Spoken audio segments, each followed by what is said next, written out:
Assalamu alaikum, this is Dr. Mona El-Idrisi, author of the Muslim Narcissist book.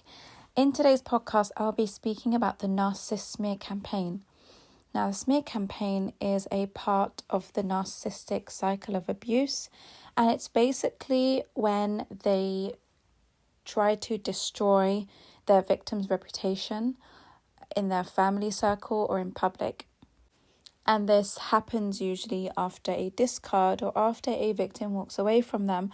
So in this podcast, I want to differentiate between the different types of smear campaigns that people can go through, because it can be very traumatic for someone to experience the trauma that comes with the smear campaign.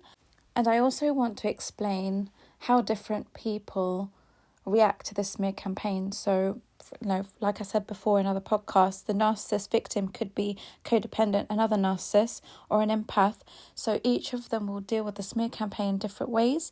And I also want to talk about how to deal with a smear campaign. So if you're going through one now, or you're with a narcissist and you're anticipating a smear campaign to happen, listen to the end of this podcast because I will teach you how to deal with it.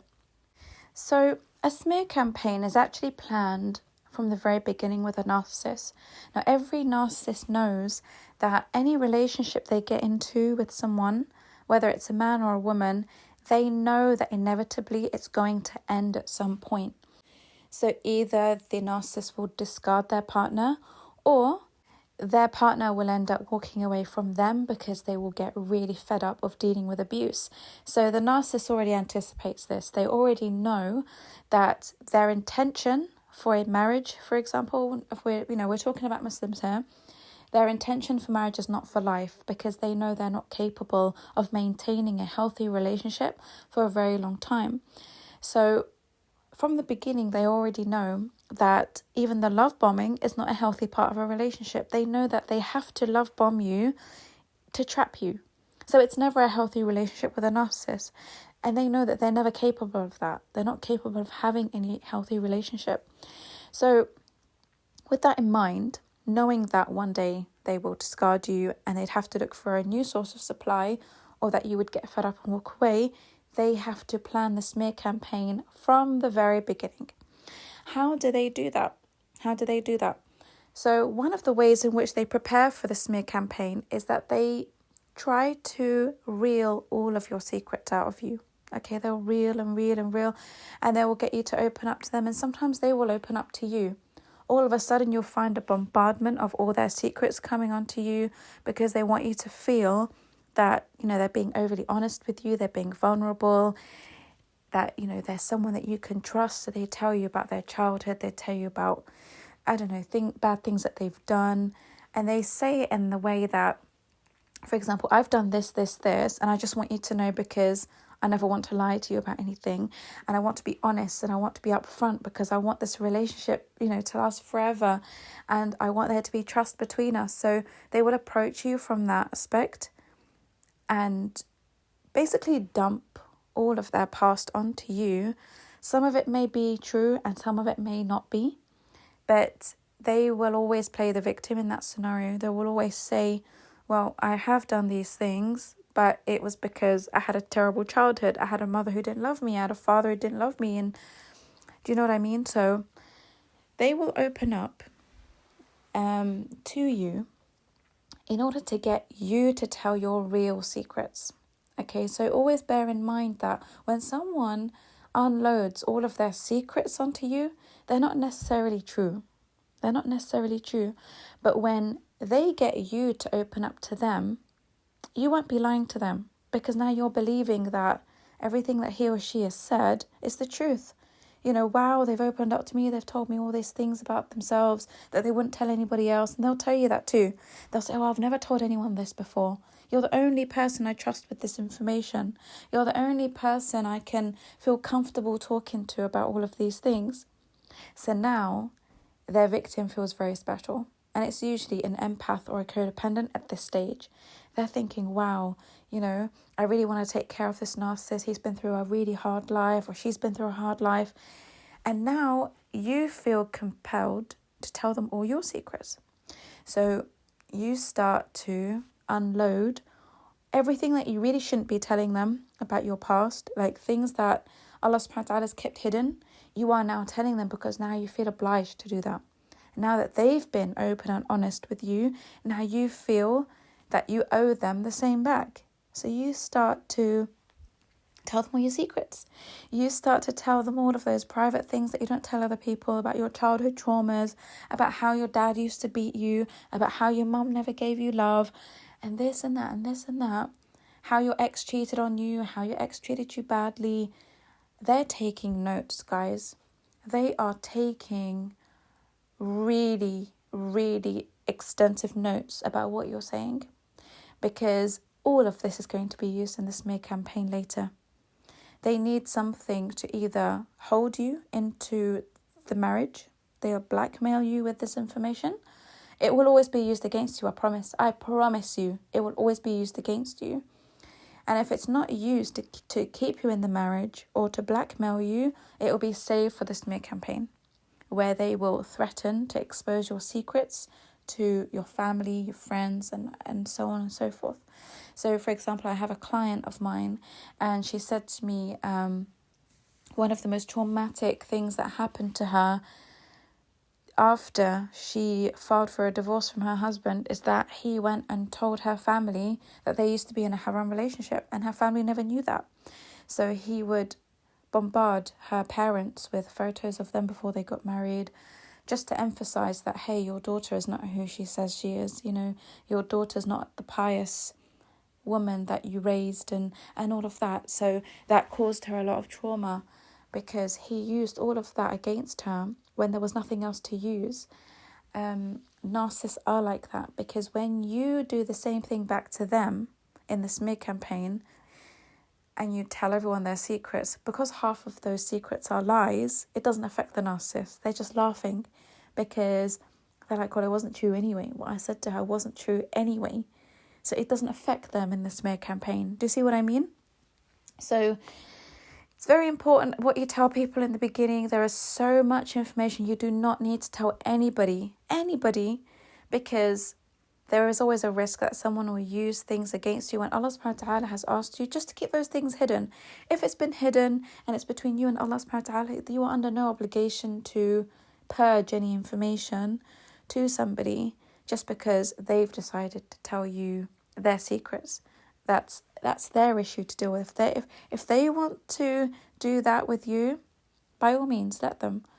But you're under no obligation to do the same and reveal your secrets and reveal anything uncomfortable from your past, because Allah subhanahu wa ta'ala has already told us that if it's nothing that will affect someone in their future, then don't tell them. So, for example, if someone has HIV, for example, okay, you are under an obligation now to tell somebody that, hey, you know, I caught HIV from my previous relationship, and unfortunately that would have to expose that maybe you were involved in zina, or maybe you were involved in something that wasn't good, but you have to tell somebody so that that person doesn't get HIV, because it's now their right to be protected from something like that.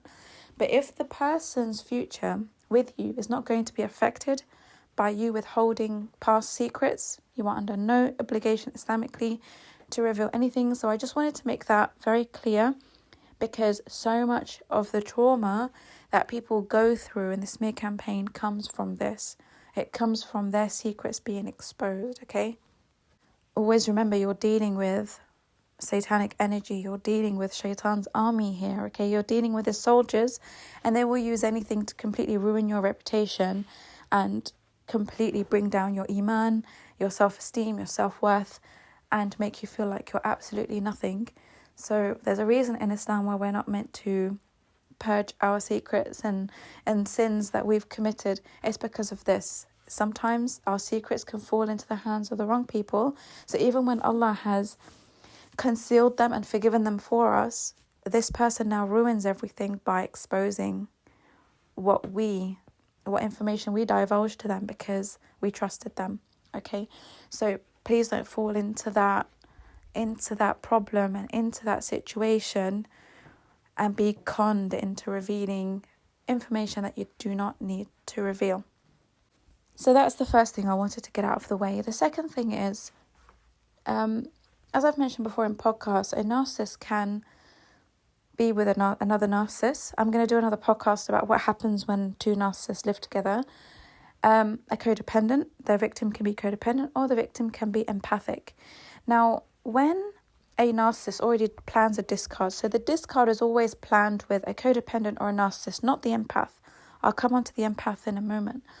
But the brutal discard, the brutal divorce, and the cheating and all of those horrible things that cause a narcissist to completely discard someone like they are literally trash, it happens to codependents and narcissists. And the reason why it happens to codependent and narcissistic victims is because they are often pushed to the point of reactive abuse. Now, when a narcissist is gaslighting you, abusing you, they've entered the devaluation stage and all of that, and the victim starts to behave in the same way the narcissist does. So now they're bringing out the narcissist in you, right? When you are now engaging in reactive abuse. So reactive abuse is you behaving in a toxic way in retaliation to their own abuse towards you. So, for example, a narcissist might begin to lash out at you or get really verbally abusive, or they'll just do something to really upset you, and now you start to react in the same way as they are. So now you start screaming at them and you start throwing things at them and swearing at them, and you completely change as a person when you enter that stage of reactive abuse. So now the narcissist doesn't feel bad for what they're doing to you. They do not feel bad for the abuse that they're putting you through, because they see you and them as the same. Now it's like, oh, well, he or she ended up being exactly like me, so they deserve everything that's coming to them. Narcissists believe that their victims deserve everything that's coming to them because, number one, they're either accepting to stay with an abusive person. So the narcissist is like, well, if he or she is accepted to stay with me, then they deserve everything that's coming, really. And number two, if you start behaving in the same way that they do, because they hate themselves, they're now going to project that hate onto you, saying that, well, you deserve it because you're a horrible person like me, so I will not feel bad about abusing you. I'm not going to feel bad about it, so I'm going to increase the abuse. When the abuse is increased, you start reacting in an even more toxic way as the victim. Now, a narcissist victim will be even worse than the codependent, because the narcissist also has the same type of qareen and level of nafs that their abuser has, but their abuser will be more dominant than they are. So the narcissist who is overpowered by another narcissist, it just means that, their nafs is more towards a nafs al-ammara bis-su', like it's a deeper level of a nafs al-ammara bis-su', and that their qareen is more powerful. So they have a lot more arrogance than the one who is being dominated. So they can be really nasty to another narcissist as well. They can completely break down another narcissist victim. They can completely destroy the self-esteem of another narcissist if they are more dominant and more powerful in their manipulation and gaslighting and everything that comes with narcissism. With a codependent, the codependent will start to lash out and defend themselves, but it's only because the codependent likes the drama as well. They love the drama of the fights. They love the drama of of just being in a toxic environment, because a lot of codependents translate that as love. If an abuser hits me or beats me or is just verbally vile towards me, that's love, because that's how the codependent would have been raised in their own family home. Maybe they had a father like that or a mother like that. And a father's way of showing love and discipline was by hitting his children or her children. So sometimes, and you'll see this in a lot of music as well, like a lot of Rihanna's music, and like a lot of women who are codependent, they love being abused. They love the drama of it. So a codependent, because they don't really understand where they get this love for, a toxic relationship, and they feel at home when they're screaming at each other and punching each other and throwing things at each other. Some people actually like that. And of course, this is not healthy. This is someone who enjoys this has a very deep mental health issue, because this is not normal by any means. But there are women who are okay with being beaten up because they see that as love. If my husband doesn't beat me when I do something wrong, it means he doesn't love me. If he doesn't verbally abuse me when I do something wrong, it means he doesn't love me.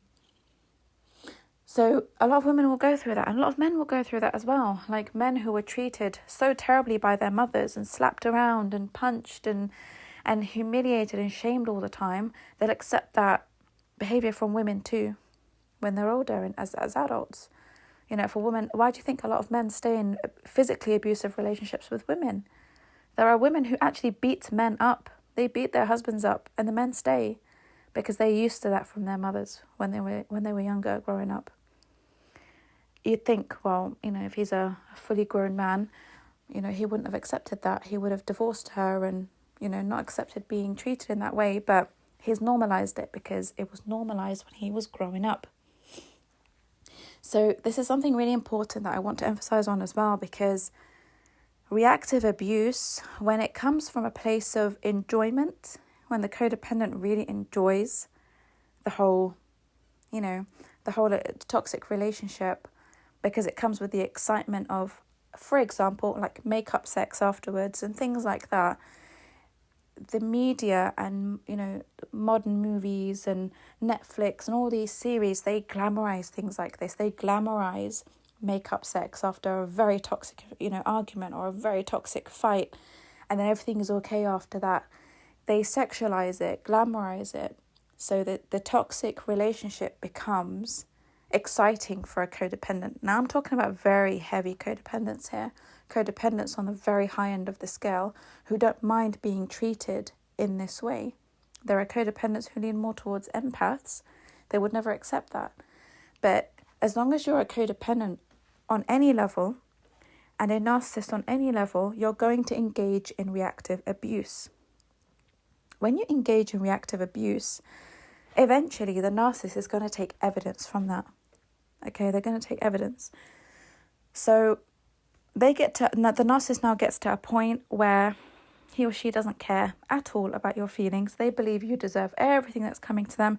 They believe that you deserve the smear campaign coming because you're not a good person. You're reacting and behaving in the same way that they do, and they believe that they aren't good people. So they start to take evidence of your reactive abuse. This is where they start recording you, taking pictures of you when you're in a rage, sending voice notes to their family members. Oh, look, this is the 50 shades of crazy I'm living with right now. And they'll take a voice note of you screaming abuse at them, screaming, throwing things around, swearing, because it's not because you're abusing the narcissist. It's your reaction to what they're doing to you. It's driven you crazy. It's literally brought the Satan out of you. That is when they collect evidence. So now they have two types of evidence. They got the evidence of your secrets that they managed to get out of you from the love bombing stage, when you trusted them and fell in love with them, and you were duped into revealing information you shouldn't because you were so in love with them and infatuated from their amazing love bombing tactics.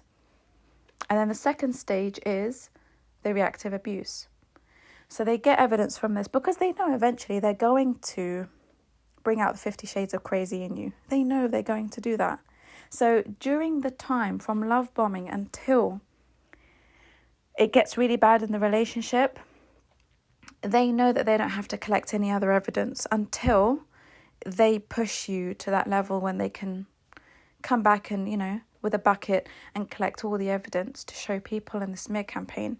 Now, during this time of devaluation, when they push your limits, so that the crazy side of you does come out and the abusive side of you comes out, they would have found someone else by now.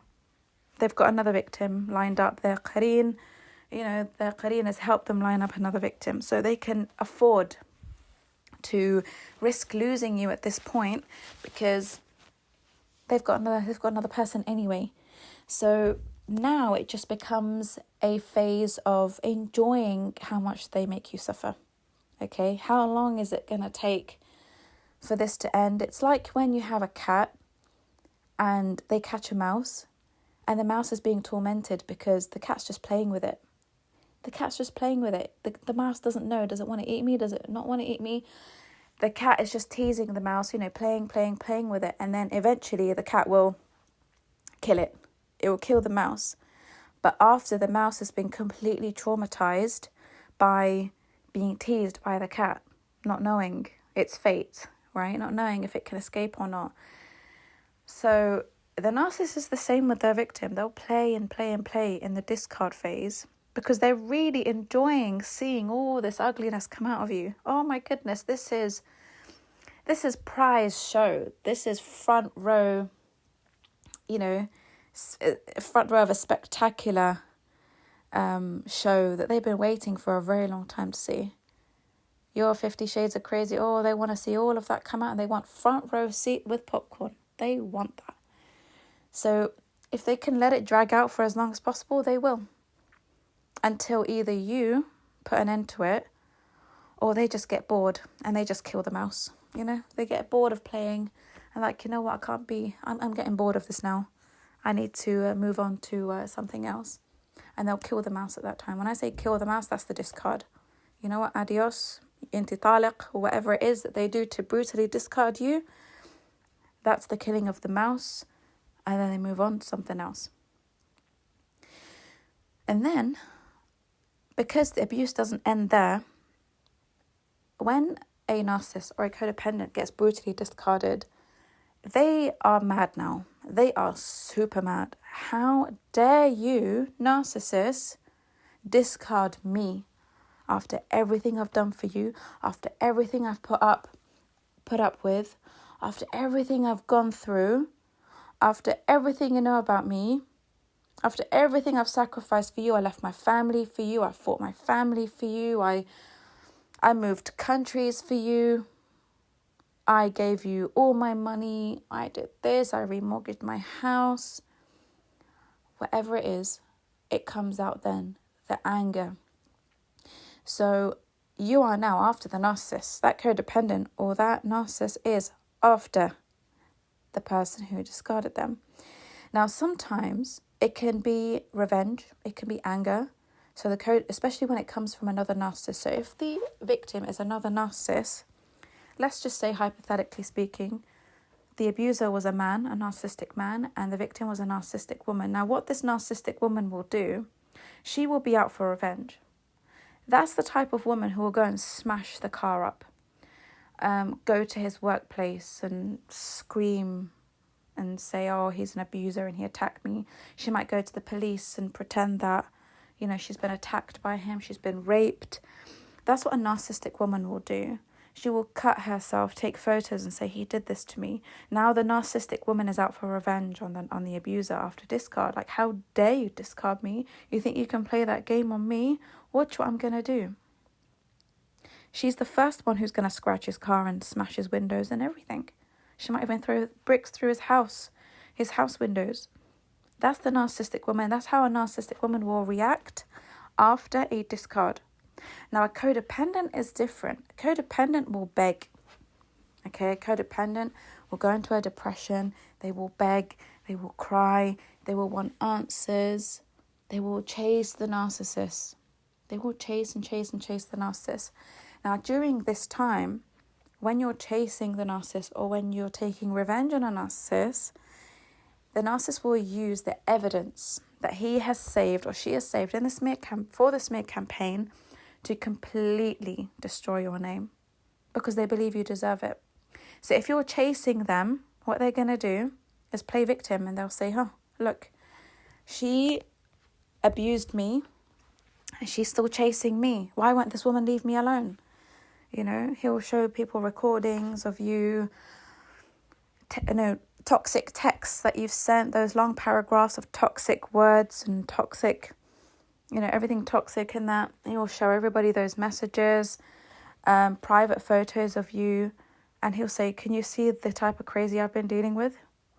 This is the type of crazy I've been dealing with, and she's chasing me and she's begging for me back. So he starts laughing, or she starts laughing with their friends saying, can you believe that? Do you think I would ever take someone like that back again? And they do that behind your back with the codependent. Because the codependent just doesn't understand why the narcissist discarded them. They don't understand. It's like I said, it's a how dare you. You can't leave me. You're with me for life. I've depended on you for everything. You can't just leave me. So the codependent's the one who keeps chasing and chasing and chasing and chasing the narcissist. The narcissist gets so sick of it. They love the fact that you will always be there if they ever came to hoover you. They know for sure if they ever hoovered you in the future when they need some supply, they're 100% sure that if they ever came back, they'll find you there because you're chasing them. But with the other narcissists, they won't come back to that narcissist unless, like I said, there is a chance for that person to be hoovered again. But usually, when a narcissist takes revenge, there's usually really no going back from that. So if the narcissistic victim does something so terrible to the narcissist out of revenge, like something really painful, like smash up his Porsche, for example, there's no coming back from that. From an abuser, he won't hoover that particular narcissist again. He'll hoover another narcissist who, has very low self-esteem, didn't take revenge, and she's more on the codependent scale of things. So this is what will happen. The smear campaign will go out anyway, because the narcissist has to let people understand that they were not the one in the wrong. And the smear campaign is actually used for a narcissist to find new supply. So how many times have you met a narcissist and they've said to you, oh, my ex was crazy, my ex was a psycho, oh, look at these messages that she used to send me, look at this video of her, look at this, listen to this voice note that she sent me. And when you're a victim, when you're a new victim, when you're fresh meat to a narcissist who is love bombing you, you're going to take the side of the narcissist in this particular scenario. And that's why so many people, all the flying monkeys are the people that side with the narcissist in a smear campaign. The reason why they have so many flying monkeys is because of this. They have the evidence to prove their side of the story, which is, you are completely psycho. And they don't believe the person who is innocent because of the reactive abuse that's been toxic. The victim cannot deny the things that they've done. And because they can't deny the things that they've done because of the reactive abuse, it puts them in a position where the narcissist tends to win, because the narcissist knows how to love bomb and charm people into believing that they're the victim.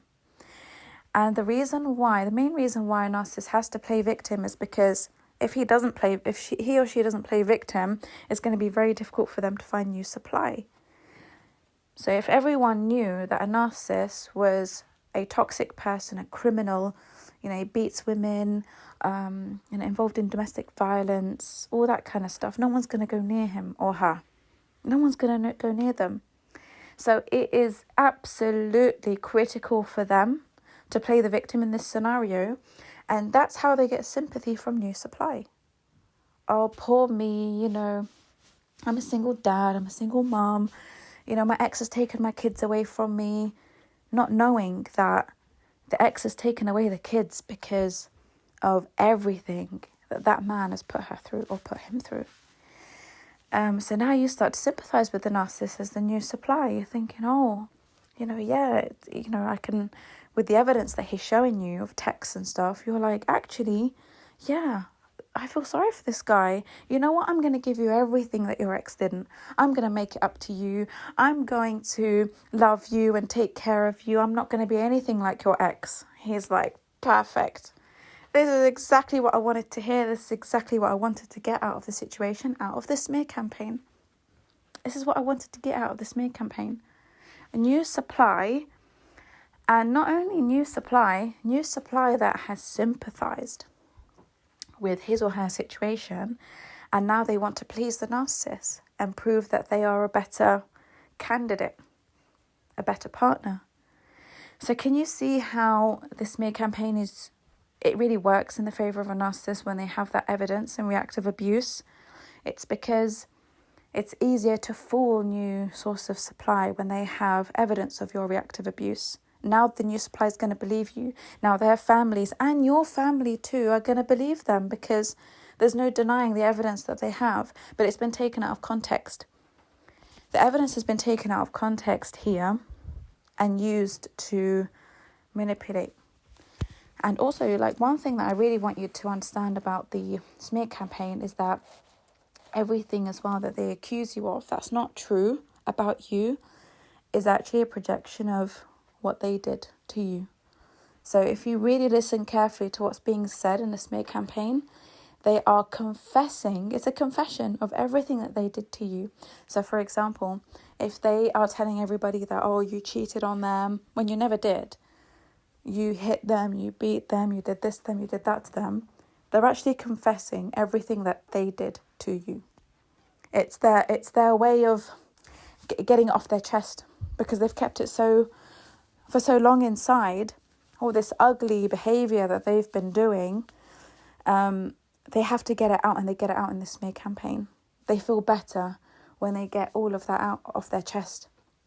So it's not directly admitting that this is what they did, but they do it indirectly by projecting it onto their victim, but they feel like it clears their name.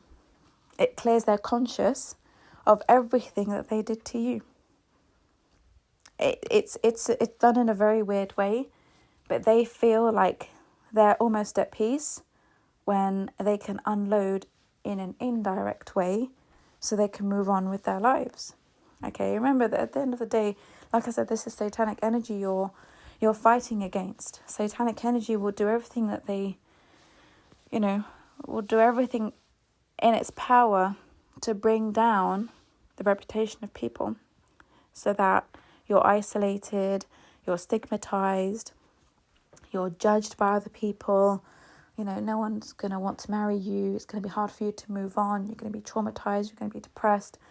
Satanic energy wants to keep you there. The qareen wants to keep you in that very low state of being. So the smear campaign is very important for the qareen of a narcissist. It's very important to finish you off. So if the relationship didn't finish you off and destroy you, the smear campaign will. Now, if the smear campaign did not destroy you, they'll be back for you. They'll be back for you with a hoover later down the line. Like, for example, 6 months later, and they see you doing well. They're like, oh, hold on a minute. How did they survive my smear campaign? I best go back. That person didn't get destroyed by me. Let me go back. And they hoover you. That's when they hoover you. Refer to a previous podcast about the hoover. Okay, it's in the YouTube channel. So that's what happens in that situation. And the smear campaign never ends, by the way. Never ends. And that's why, when it's targeted towards a codependent or a narcissist victim, you'll find that it never ends. They can meet 20 people afterwards, 20 new sources of supply, and they will still talk about you. They will still tell everybody, I used to date this person. I used to be married to this person. I had kids with this person, and they did this to me. This to me.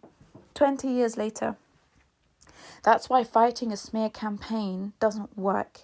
You're fighting against a demonic entity. Okay, the smear campaign never ends.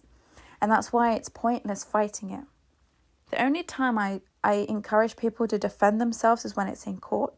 So, for example, if your ex has accused you of, physically abusing your children, to withhold them from you in court for child custody, there are times like that when I believe you should defend yourself. However, if you don't have any children with this person and they're going around smearing your name, don't defend yourselves. Just leave them to it, because time will tell. Time will show that you're the one who moved on with your life and got on with everything, and they're stuck in the same cycle, doing the same smear campaign with source of supply after source of supply after source of supply. Eventually, Allah subhanahu wa ta'ala will clear your name, and He will show everybody that this is the person with issues, because every time they get into a new relationship, there's a smear campaign afterwards. But you've moved on with your life, everything is fine with you. You maybe, you get a better job, you enter a better career, you get married, you're happy, you've got children. People see that you've moved on with your life and you're at peace and you've left the narcissist behind. And the narcissist is still in the same cycle again and again and again with other people doing the same thing. Always playing victim. Eventually people are going to be like, hold on, there's something not right about this person. They're always in this same cycle. Allah will clear your name, I promise you. Don't think that these people get away with it. Do you think that people will slander you and talk badly about you and get away with it, and Allah subhanahu wa ta'ala is going to let them get away with it? Not at all. There's a hadith. Al-Mustawrid reported that the Prophet Muhammad said, whoever eats so much as a morsel at the expense of a Muslim's reputation, then Allah will feed him the equivalent of it in hellfire. Whoever clothes himself with a garment at the expense of a Muslim's reputation, then Allah will clothe him with the equivalent in hellfire. Whoever stands in a position of repute and fame at the expense of a man or a woman, then Allah subhanahu wa ta'ala will make him stand in a position of repute and fame on the day of resurrection. This is in Sunan Abu Dawood. So, ruining the reputation of a Muslim, especially when it comes to another Muslim, like even if you do it to a non-Muslim, you've now oppressed that non-Muslim. If that non-Muslim raised his hands to Allah subhanahu wa ta'ala or raised her hands to Allah subhanahu wa ta'ala and prayed for justice, Allah subhanahu wa ta'ala will accept their dua. You know why? Because it's against oppression. That person has now been oppressed. So even if they're a non-Muslim and they're suffering from oppression, and they raise their hands to Allah subhanahu wa ta'ala, Allah subhanahu wa ta'ala will answer their dua. So, let alone if it's a Muslim. You are now ruining the honor of a Muslim in his or her own society, and it's based on lies or it's based on information it's haram for you to divulge in public or to their family or to whoever. A secret's a secret. You take it with you to the grave. So if you set out on a mission to ruin the reputation of another Muslim, you better believe that karma is going to come and get you where it really hurts. Allah subhanahu wa ta'ala is going to send you a hardship and a punishment in this life and the next that will cause you to be so humiliated in public that it wouldn't be worth what you would put someone else through because of a smear campaign, just because you wanted to play victim. You better believe that's coming. Allah subhanahu wa ta'ala does not let these things go, especially when it's in court. If you lie in court and it's a place of safety, it's a place of justice, you think Allah subhanahu wa ta'ala is going to have mercy on you, in the ultimate day of justice? No. Don't think you can get away with it. Hudayfa radiallahu anhu reported that the Prophet Muhammad said, the slanderer will never enter paradise. So that's Sahih Bukhari.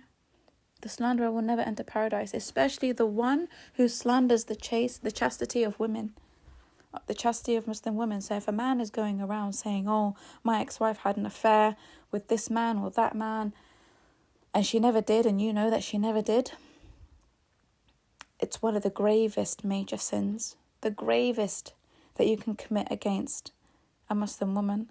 And a lot of people do it.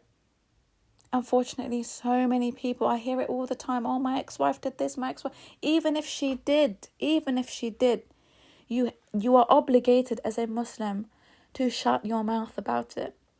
Because the chastity of a Muslim woman is, it's so valuable in our community. It's so valuable in our deen that you're actually obligated to, you have to conceal that sin for her. Just divorce her and move on. There's no need for you to go around telling everybody that your ex-wife cheated on you with another man. There's no need for it. You just say, she just wasn't the woman. She wasn't the right woman for me. And if anyone comes to inquire about her, you advise them and you say, look, her character and her deen, I believe, brother, you deserve someone better than this woman. You don't need to reveal what she did. You don't need to reveal what she did to other men and other people, because she might repent from that. and Allah will send her somebody else, and so on and so forth. You don't need to tell anyone about it. So when it's a lie, it's even worse. When it's not even true, you're now affecting the future of this woman. You're affecting her from moving on. You're affecting her from, getting married to a good man, because now every man's terrified of marrying her. You've put her in a situation that's now affected her future. Now, a narcissist is not going to care about that, because a narcissist's mission is to make sure that this person, their victim, never moves on. They're destroyed, right? They don't have the empathy. They don't care if someone's future is destroyed because of their smear campaign. They don't care. So as long as you're fueling their smear campaign by crying and defending yourself and, sleepless nights, trying to clear your name, they're loving. They're going to get worse and worse and worse, because they can see how much it's affecting you. You've got to switch off completely from the smear campaign. Let them say whatever they want to say. Let them say whatever they want to say. Look, when I got divorced back in 2015, because alhamdulillah, I managed to get out of my situation very easily in court. He refused to give me the khula, and so many things happened in court that day that made the judge decide on the first meeting. No one expected this to happen. No one expected it to happen on the first meeting. We were, I was prepared mentally for at least another 6 months of going back and forth to court to get my divorce. So subhanAllah, when it happened on the first day, I was surprised. My family was surprised. His family was surprised. He was surprised. Everyone was surprised that I managed to get out on the first day, because he had been really rude to the judge for different reasons that day.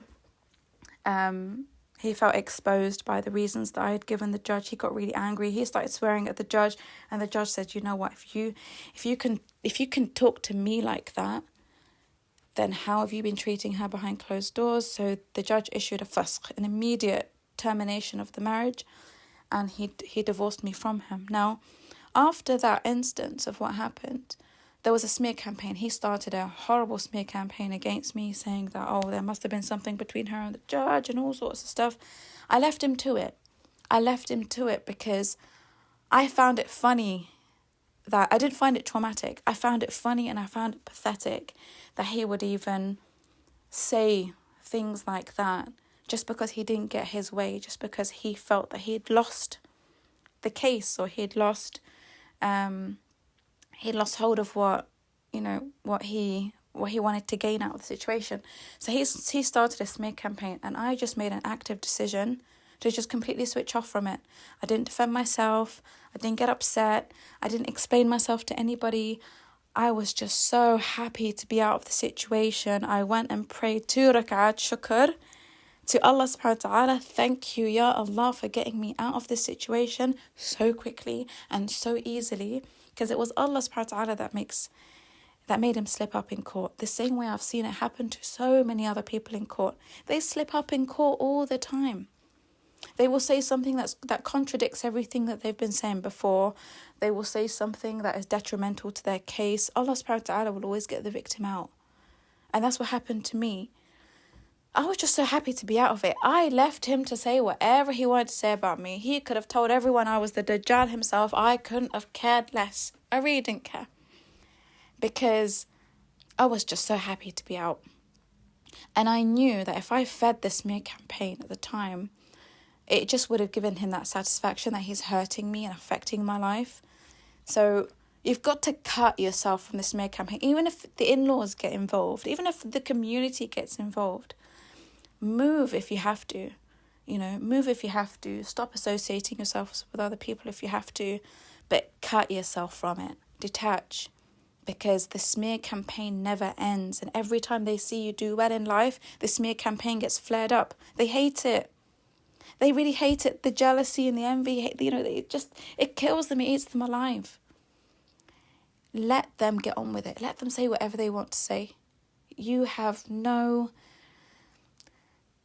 got no need to be fighting all the time. You will lose your health and possibly your iman too by fighting it. Fighting something that will go on for the next 20 years. Because they will tell every victim, every news source supply, the story, their version of the story with you.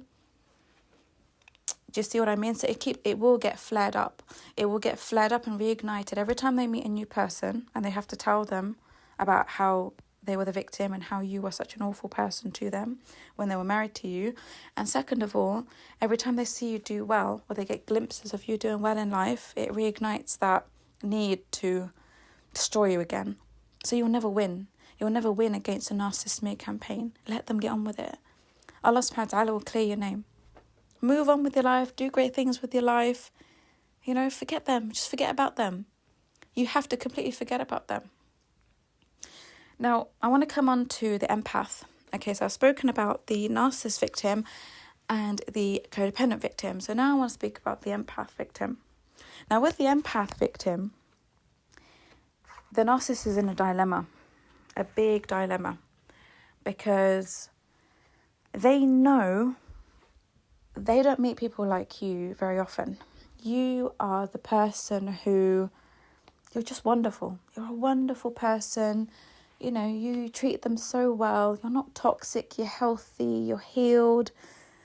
You're trying to help them. You try to help them with their work, with their business, with their mental health. You want to help them if they're a single parent. You want to help them out with their kids. You're just such a wonderful person. Okay, you're empathic. And everyone can see that. The dilemma of the narcissist is that everyone can see what a great person you are. And everyone's telling the narcissist, oh, you're so lucky to have found this person. This is the best thing that's ever happened to you. You're so lucky. How did you find someone like this? This is exactly what you needed. Oh, you've never been so happy before. You're a different person. And it's true. In many cases, it's true. The narcissist does get better with the empath, and the qareen hates that. But like I said in the previous podcast, the empath is the deer that the narcissist catches. The codependent is the rabbit, and the narcissist is the mouse. So the empath is the cream of the crop when it comes to prey. All right? So now the narcissist has a dilemma. How do I play victim in this situation? How do I do it? And I know that one day I'm going to have to discard, or one day that person's going to walk away from me. What am I going to do? How do I walk out of this as a victim? So what they will do, they will start to push your buttons. They will start to devalue you, all right? And there's no reactive abuse because the empath doesn't do that. There's no reactive abuse with an empath. With an empath, they will just walk out at the first sign of major disrespect. They might give a couple of chances. Like, okay, maybe you had a bad day. Maybe you didn't mean it. Maybe this, maybe that. But you'll get like two or three chances max with an empath before they walk away. So the narcissist is thinking, okay, hold on. So if the empath walks away from me, I'm going to look like the bad person. I'm going to look like the bad person if they go around telling everybody that I'm the abuser.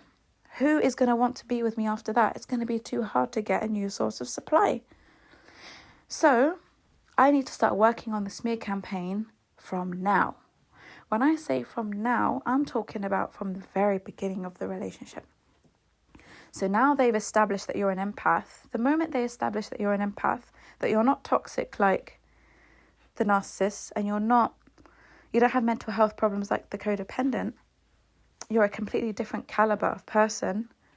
They now know they have to deal with you differently and more subtly. So what they do is they will, after they introduce you to their family and everything, and they realise now that they're stuck with a good person. And they're stuck because they don't know how to get out of it. They don't know how to get out of it as a victim. So they will start to create problems. Just like arguments over petty things. They won't do the things that you need them to do. And then those things will start to really upset you. Now, they will cause these problems just before you go out with your family or their family, and they're with you. All right?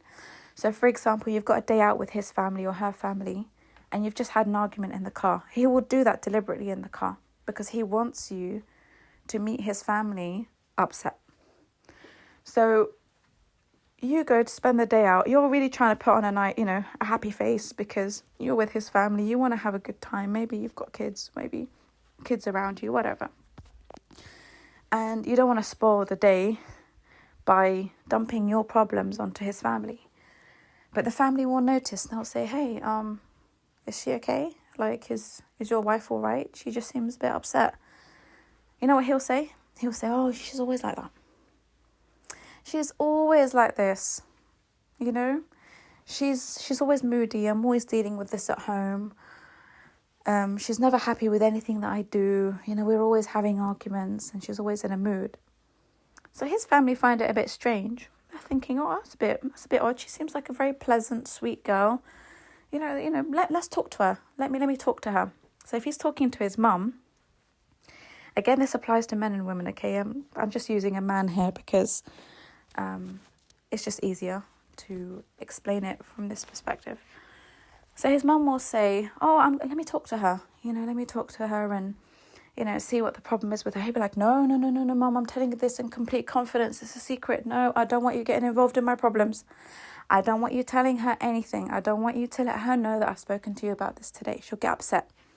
She'll get upset if she knows that I've told you about our problems. So the mum says, okay, fine. You know, I hope you guys can work it out. And then the next time you guys go out, same thing. And then the same thing after that, same thing after that. Now, every time the family see you, you're not the same person. You know, they can see that you're hiding hurt. They can see that you're hiding distress. And now the family are being conditioned to believe that maybe you're not as nice and as pleasant as they thought you were originally. Because now they're seeing things from the narcissist perspective. Like, maybe he's right. Maybe she is a difficult woman to please. Maybe she is moody. Maybe, he did get it all wrong and she's not the right person for him. So this is what happens in drips over time. The narcissist starts to make his family, and your family too, believe that you're just never happy. You're hard to please.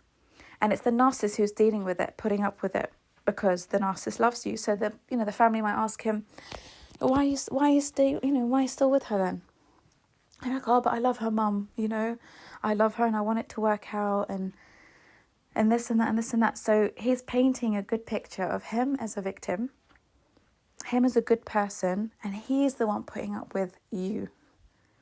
See how they smartly turn it around on you so that they can start preparing for their smear campaign.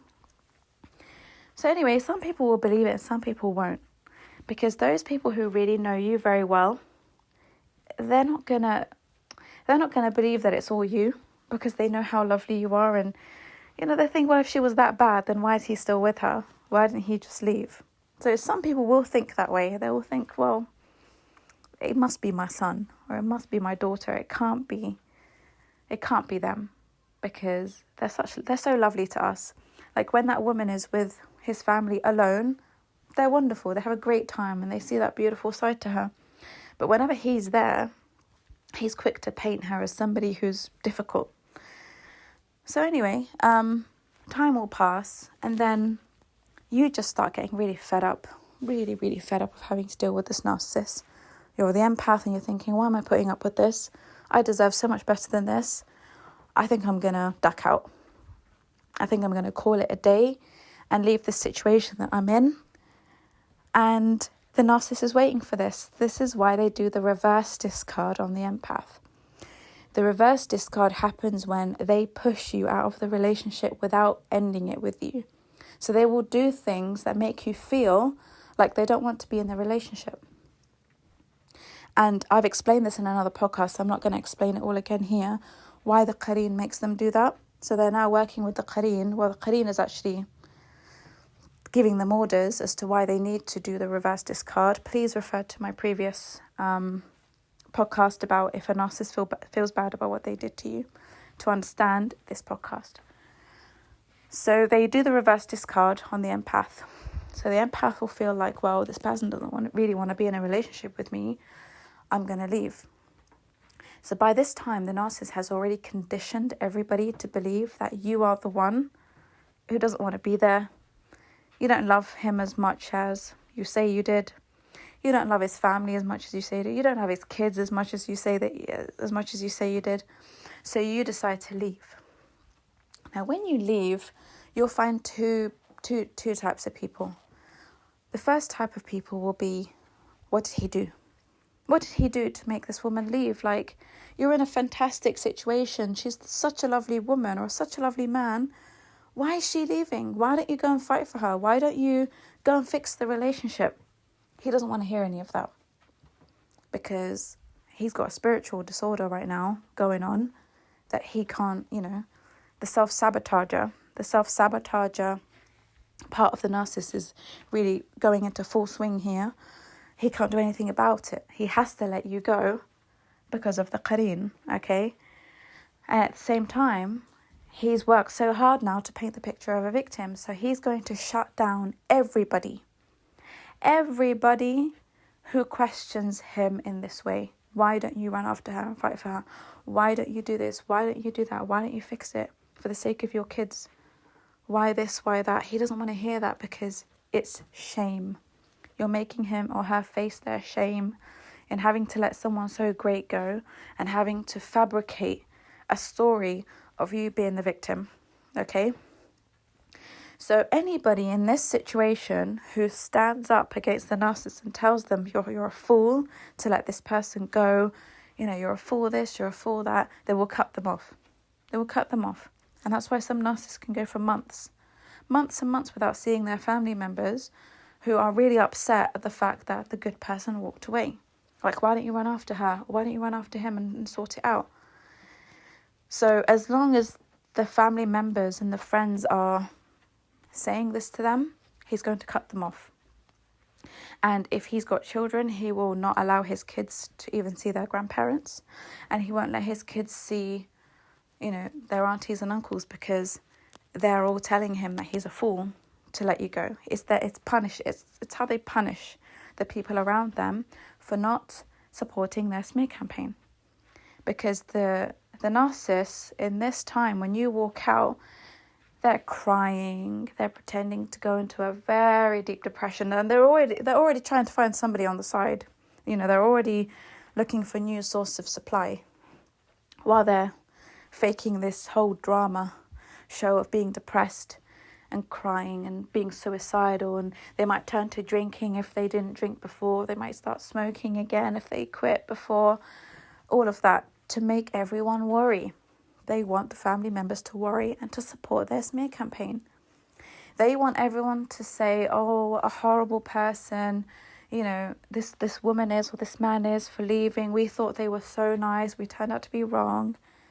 We thought this person was the best person for you, the best thing that ever happened to you. We were wrong.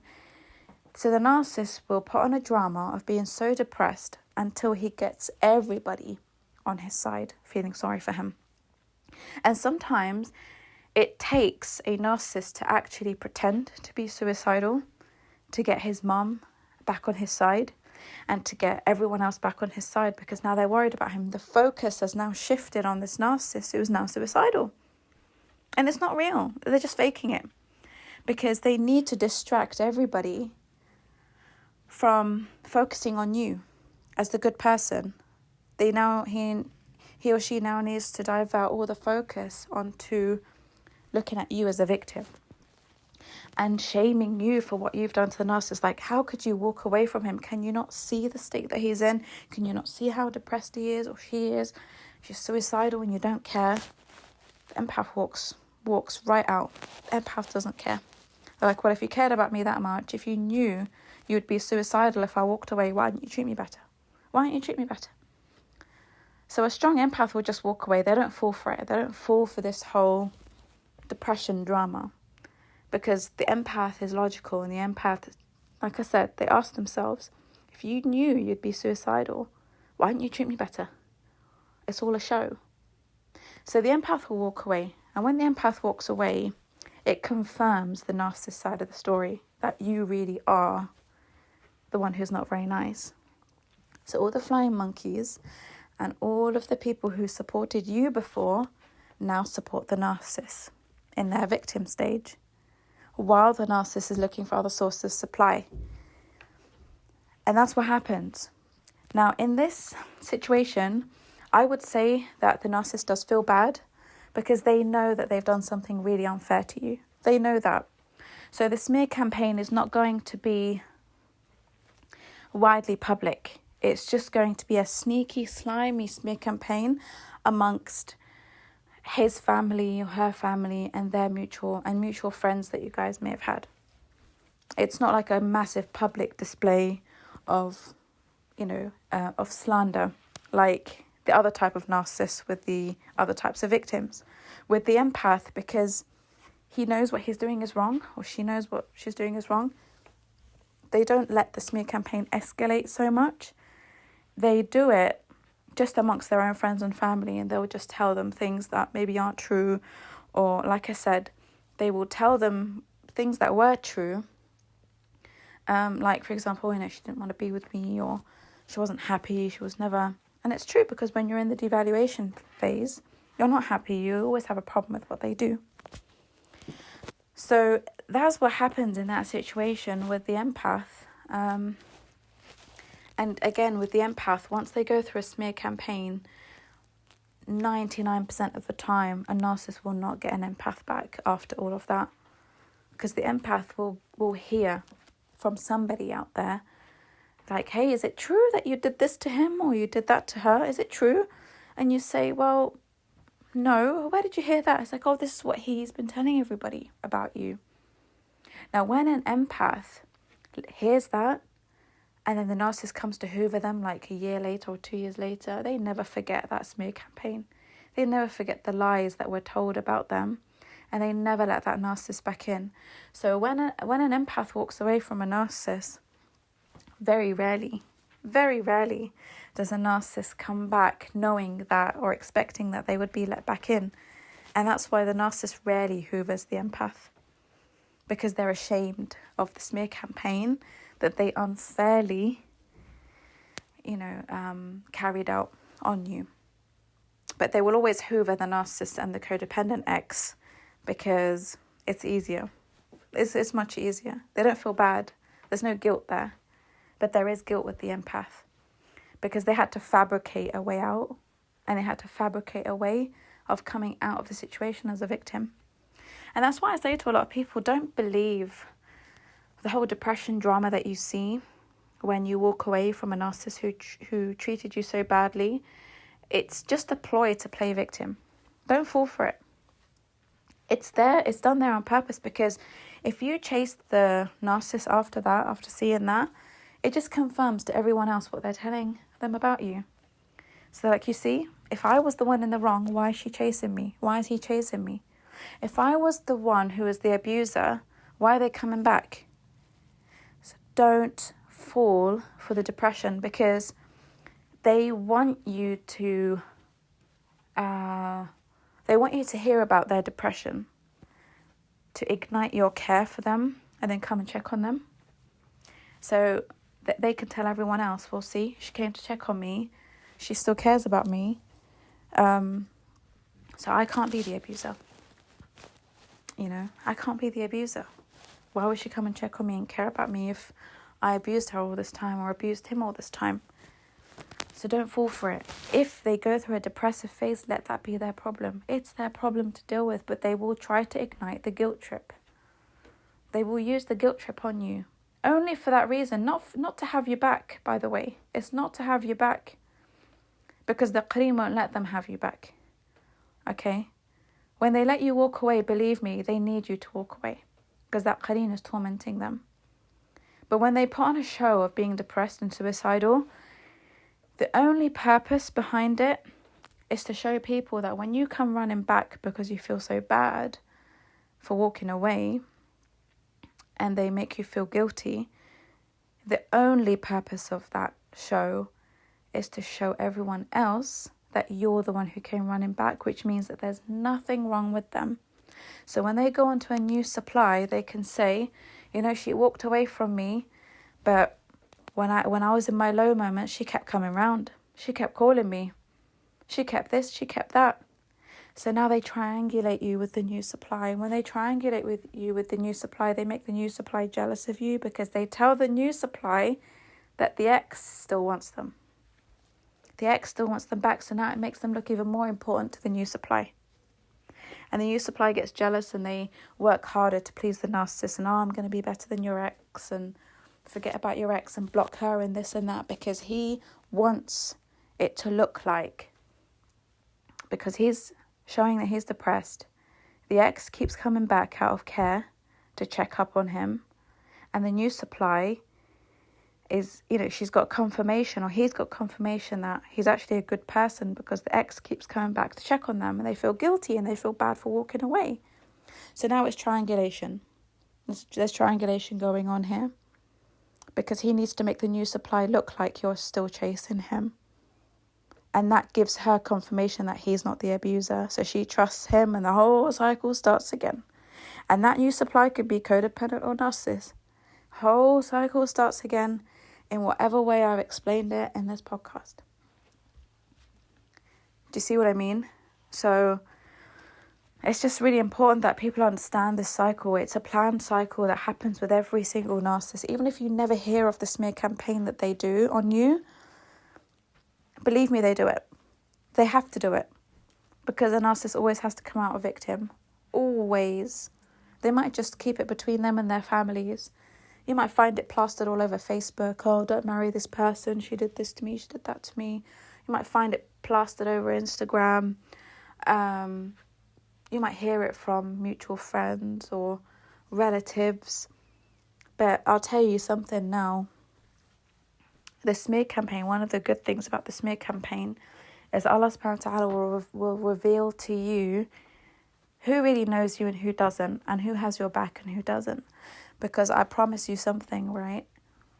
Either the narcissist is a very good actor, an Oscar award-winning actor, who can get everyone to believe that the good person they thought you were, or they knew you to be, is the abuser. If they can do that, that's a whole nother level of manipulation, right? Whole nother level. So either the narcissist is a master manipulator, or the people who chose to support the narcissist, whether it's, they're people from your family, mutual friends, neighbours, whoever, they already had something against you in their hearts, and they took this as an opportunity to wage war, to engage in a satanic war against you. So maybe they were jealous of you, envious of you, they were resentful towards you for something, and this was their opportunity to latch onto, to engage in something against you. It could be your own sister, your own brother. But let this be an opportunity for Allah subhanahu wa ta'ala to expose the people who stood by you and those who didn't. Those who didn't stand by you, you've got to create boundaries with those people if they're your family members. Don't trust those people ever again. Ever, ever, ever again. And those people who stood by you, alhamdulillah, they are your blessings from Allah subhanahu wa ta'ala. So, even if they're mutual friends, if those mutual friends, decided to side with the narcissist against you, and they know you very well, they know you to be a good person, cut them off. When they're mutual friends, do yourself a favour and cut them off. Cut them off. You don't need them in your life. And if they're family members, create very strong boundaries with them. Don't trust them with your problems anymore. Don't trust them with any information about your relationships, your private life, nothing. Nothing at all. Because if at the end of the day, if they couldn't stand up for your honour and for who you are as a good person, then what's the point in having any close relationship with them? Just keep it formal. Keep formal relationships with them and move on with your life. Anyone going through a smear campaign or is anticipating a smear campaign, let them say whatever they want. Let them do whatever they want. They will eventually get bored. The smear campaign will only work when they get your reaction, when they see how much it's bothering you, when they see how much you're suffering because of it, when they see how tirelessly you're working to defend yourself. It's the only time it becomes entertaining. But when you're not giving anyone any satisfaction in showing them that reaction that they're looking for, even the flying monkeys get bored eventually and they go on to something else. They'll go on to another smear campaign of somebody else. Just ignore it. I know it's hard. A lot of people say, oh, I can't do it. It's so hard to ignore it. I've got to defend my honour. I've got to defend my chastity, I've got to defend this, I've got to defend that. Yeah, I know it's hard, but you'll be fighting for years and years and years, and you will lose years and years and years of your life fighting, and you will lose your mental health in the process. Like I said, you'll lose so much of yourself in the process because you will be focusing so much on the smear campaign when you could divert all that energy into moving on and having a great life. Let the narcissist do what they want. You have no control over what people do and people say. You might have got over the worst of it in the smear campaign, and then a year later he decides to ignite it again and say new things about you. Are you going to keep running after this smear campaign to clear your name? Until when? Until when are you going to keep trying to clear your name? Let it go. Let it go. Let Allah subhanahu wa ta'ala deal with it. Allah will deal with it. It will backfire on this person so badly. And don't fear not meeting anyone nice after that.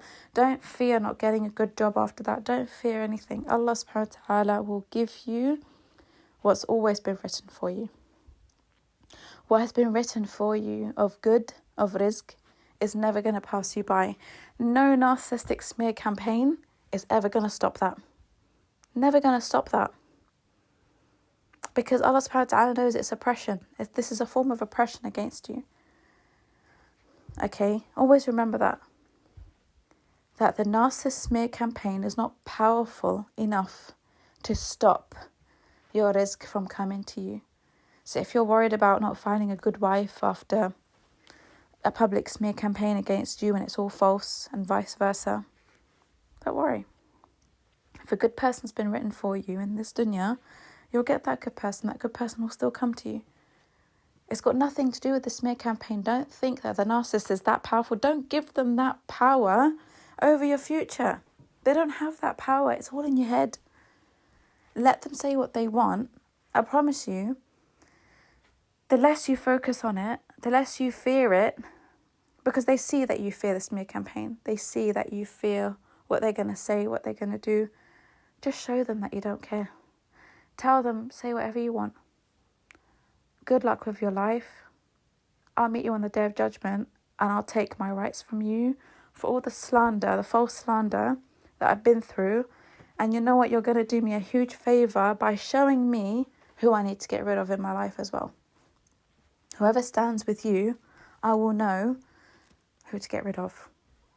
And I'll have a better life without all these toxic people in my environment and in my circle that are hidden like scorpions. You don't want to be surrounded by scorpions and not know. You don't want to know that. You don't want that. So look at it from a different perspective. Look at it in a positive way. And know that the smear campaign will always backfire on the narcissist. And it will always be in your favour. Because you learn so much from it. There's so much you learn from a smear campaign. About yourself. You know, I was too giving. I told too many personal things to someone I didn't really know. I shouldn't tell my secrets to anybody. So many things that you can learn from the smear campaign, you know. Don't be too close to the in-laws, maybe. Don't be too friendly because they all turned against you in the smear campaign. Don't be too close to these family members or these friends because they turned against me. Do you know what? There's so much you can learn from the smear campaign. So much that Allah subhanahu wa ta'ala teaches you. It's never a punishment for the one who is abused. It's always a lesson. It's never a punishment for those who are victims. Always a lesson. But it will be a punishment for those who go out of their way to oppress and slander and falsely accuse people of things that they never did. Who's going to get the punishment here? It's definitely going to be them. Allah subhanahu wa ta'ala wouldn't put you through a hardship of a smear campaign if there wasn't something greater behind it for you. Okay, Allah does not put a soul through more than it can bear in hardships. So if you're going through a smear campaign, Allah knows you can deal with it because what's behind it is greater. The lessons behind it is what's going to make you a better person later, because you can change your environment, change your friends, move away, better boundaries with people. You're different with the next person that you meet. You have a better relationship. You can spot a narcissist the next time. You don't fall for the love bombing. Can you see how much khair can come out of a smear campaign? Okay, so don't look at it as the worst thing in the world. It's not the worst thing in the world. Just ignore it. You've got to ignore it. As hard as it is, just ignore it. Even if your own family members are involved in it, just find a way of switching off. Just tell them, I don't care. Let them say whatever they want. I don't care. The only difficulty that might come out of this is that your family might blame you for the downfall of their reputation when the narcissist smears your name. Because when they smear your name, they pretty much smear your family's name as well. That's when a lot of people face a lot of hardships when they're living with their family, or when a woman has to go back to her family house to live with them again after being, kicked out of the marital home and divorced. She now has to face the wrath of her family, who are livid that, their family reputation has been smeared in the community because of everything that her ex-husband is saying, or his ex-wife is saying. So either they will support the smear campaign by forcing that person to go back to the narcissist to save their honour as a family, the reputation, or, they will force the woman or the man to leave the family house, or they will pressurise them to get remarried as soon as possible to make them look like they're not a problem. So they might pressurise a woman, for example, to, accept the next proposal just to shut up the community who are, gossiping about everything that has been heard in the smear campaign against her. So they might pressurise her to, like I said, take the next proposal, because if the community sees that she got remarried, then, she may not be the problem then. She's still got remarried. So there are problems as well that come out of it, depending on the situation. But I tend to find that these are the most difficult situations, when the family is not supportive of the smear campaign, and they are angry that they are also facing the brunt of it in their community. So if anyone's facing this problem, you can reach out to me for one-to-one counselling. I can help you, I can help you with it, inshallah. But whether your family is involved, supporting the narcissist or not, I think it does really help to understand the point of view that they're coming from as well, so that you don't always think that it's a personal attack on you. Sometimes it's just that they're really upset that it's affected their family as well, and then you take it personally, and then you think everyone hates you, and it can get very complex, it can get very messy. So sometimes one-to-one counselling is needed. Just drop me an email, author@themuslimnarcissist.com, and I'm happy to, give you as many sessions as you need in order for you to work through this, so you can get past the smear campaign and move on with your life. I will end it there. So I really hope that you guys have enjoyed this podcast. I hope you found it beneficial, anyone who's going through it. I hope this has given you some solace and some comfort and understanding of the situation and how it happened and why it happened to you. You can grab a copy of my book, The Muslim Narcissist. There's information in there about, core foundational information that's all my podcasts are based on. Okay, so if you read the book, you'll understand all my podcasts. And in order for you to understand the podcast that I release now, it's a must that you listen to the ones before, so that you can get a real comprehensive understanding of it all. So I hope that, I hope that you'll all share this. Please do like the video. It really helps the video to come up in search results on YouTube. And please do ask me any questions if there's anything that's not clear in the comment section. Thank you so much for listening to the podcast. And until next time, inshallah, Assalamu alaikum wa rahmatullahi wa barakatuh. Assalamu alaikum wa rahmatullahi wa barakatuh. Thank you so much for listening.